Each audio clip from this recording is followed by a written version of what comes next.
John, thanks for joining us. Goodman Property, our biggest industrial landlord. Can you give us a bit of sense of how big you are and where some of your key assets are located? All the assets for Goodman Property Trust are in Auckland. It's nearly 5 billion of assets, 4.9. A lot of them very central and around the main sort of transport nodes, be it road or rail, close to the airport and the port. When most people think about industrial property, they think big sheds. Can you tell us sort of, who are your customers? Who are the people that are inside those sheds? Are there particular sectors or companies that stand out for you? Increasingly, a lot of logistics. Your New Zealand Post with their parcel deliveries, your main freights, your tolls, freightways, businesses like that. We have very little manufacturing, and a lot of the buildings we own are very standard, so that if we do have a customer leave, we can have a generic building that can be refilled. Right. And when I think about other sort of large landlords, if I think about retail, one of the big impacts has obviously been COVID on retail and e-commerce that's come from that. If I think about some of the other sectors, office, for example, the working from home dynamic has been a big shift since COVID hit. When we come to industrial, are there any big positives or negative trends that you've seen over the last couple of years that have come to the fore? Yeah, well, I'd describe COVID as it's a disruptor, but also an accelerator of some trends. And I think in the industrial space, it's been a massive accelerator. And I think what investors have realised is that industrial is part of the essential infrastructure of an economy. So, very few of our facilities were closed during COVID, even under a level 4 scenario, because that's where the food is, that's where the medical supplies are, and they're essential to the operation of the economy. Right, and you're obviously a big landlord. You continued to collect the rent throughout COVID, but I guess, and that provides some steady income for investors. But what about growth? Have you got much growth in the pipeline? The majority of our growth comes through our development pipeline. Currently, we have a record work in progress between 400 and 500 million. We expect that to rise.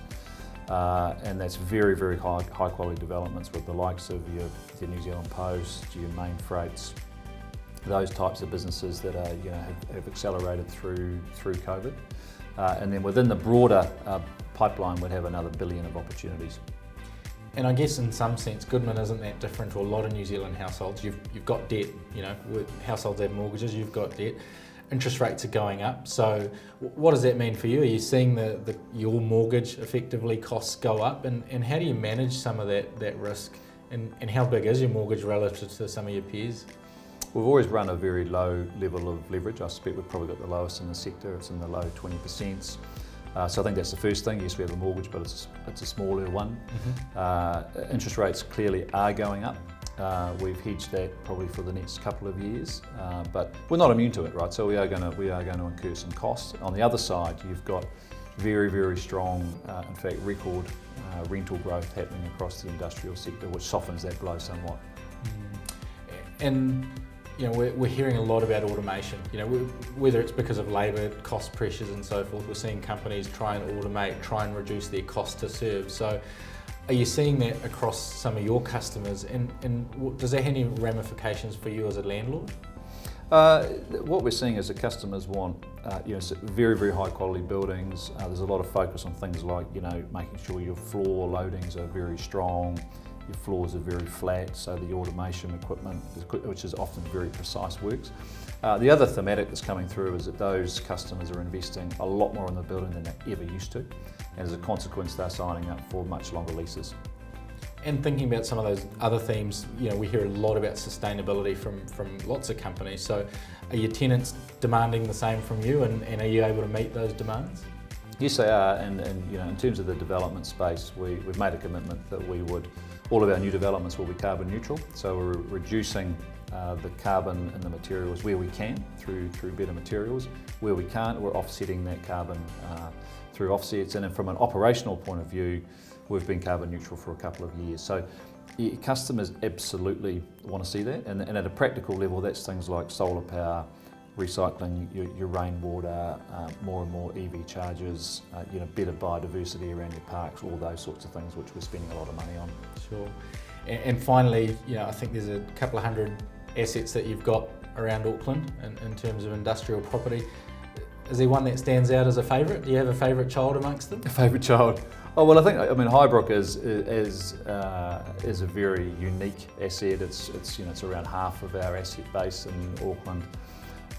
Finding 150 hectares in the middle of a city is almost like a once in a generation opportunity, and it's not just seen to be a best-in-class park in New Zealand, it's seen to be a best-in-class park right across the Goodman network around the world. So we're very proud of that. I'll ask you one more, because you made me think about it when you mentioned Highbrook. There probably isn't a Highbrook number 2 out there, is there? But you are out there acquiring. You bought a bit of land out at Villa Maria and a few other assets. So what's the competitive landscape out there for land at the moment? Is there lots of people vying for a finite amount, or is there actually plenty out there for you to have a go at? No, I mean the land market took a huge surge in the last few years. I think with the dynamic we've got at the moment, and a correction and a repricing in the market, which is what we're seeing, land is usually the first to come down. So at the moment we're not seeing anything selling, but we think in time that could well lead to good opportunities for someone who's well capitalised like ourselves. Very good, John. Appreciate your time today. Thank you very much. Thanks, mate. Pleasure.